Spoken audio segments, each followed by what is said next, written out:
Scott Fraser, BC's Minister of Indigenous Relations and Reconciliation, said the new treaty shows the province is finding a new way forward in its relationships with First Nations. HIPOLITO, the Canadian Press, Prince George, BC. Negotiators have signed off on a new treaty agreement between the federal and provincial governments and the Lheidli T'enneh First Nation, near Prince George. BC representatives put their initials on the Lheidli T'enneh Treaty in a ceremony Saturday, the final step before members of the community vote on the deal next month. The agreement provides the Lheidli T'enneh First Nation with more than 43 square kilometers of land, a capital transfer of $37.1 million, and ongoing funding for services such as healthcare, education and social development. The agreement would allow us to have our own governance, our own lands. We would own the lands and control the lands, Chief Dominic Frederick said in an interview. The treaty updates an agreement reached in 2006, which the community voted against ratifying a year later. At the time, some members said they didn't have enough information or knowledge about the deal, and others said the timing wasn't right. Minister of Crown, Indigenous Relations and Northern Affairs Carolyn Bennett speaks during the AFN Special Chiefs Assembly in Gatineau, K, on Tuesday, May 1, 2018. The Euro-OEF and First Nations have more say over their lands, their people and all of Canada benefit, said Bennett. Justin Tang, the Canadian Press. The previous treaty offered a capital transfer of about $16 million.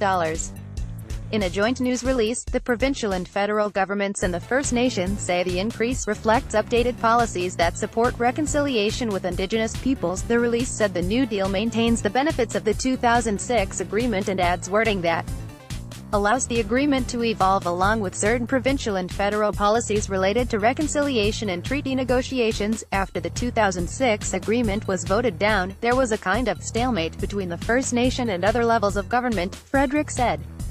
The negotiation team was dismantled, and eventually, a new one was put in place. Frederick said the new team has spent several years speaking with community members and addressing their concerns about the previous deal.